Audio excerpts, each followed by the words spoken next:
गुजरात विधानसभा चुनाव में अब ज्यादा वक्त नहीं बचा है। ऐसे में दोनों प्रमुख राजनीतिक दलों ने ओबीसी मतदाताओं को रिझाने के लिए कोशिशें तेज कर दी हैं।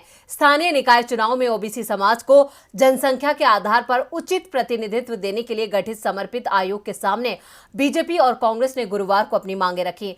तो क्या है ये पूरा मामला जिस पर दो विरोधी दल आ गए हैं एक साथ? देखते हैं ये रिपोर्ट।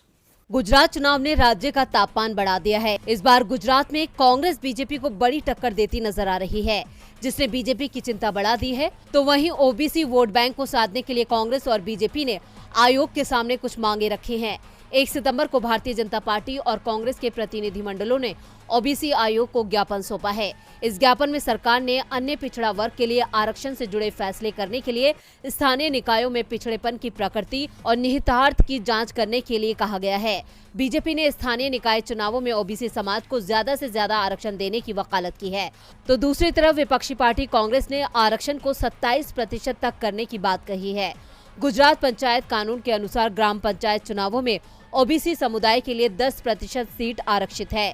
बीजेपी प्रतिनिधिमंडल में पूर्व मंत्री शंकर चौधरी, वर्तमान मंत्री जगदीश पांचाल, ओबीसी नेता अल्पेश ठाकुर और प्रदेश प्रवक्ता भरत डांगर शामिल थे।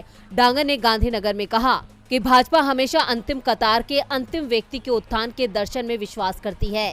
इस प्रकार हमने आयोग से स्थानीय निकाय चुनावों में ओबीसी उम्मीदवारों को अधिकतम संभव आरक्षण देने का आग्रह किया है।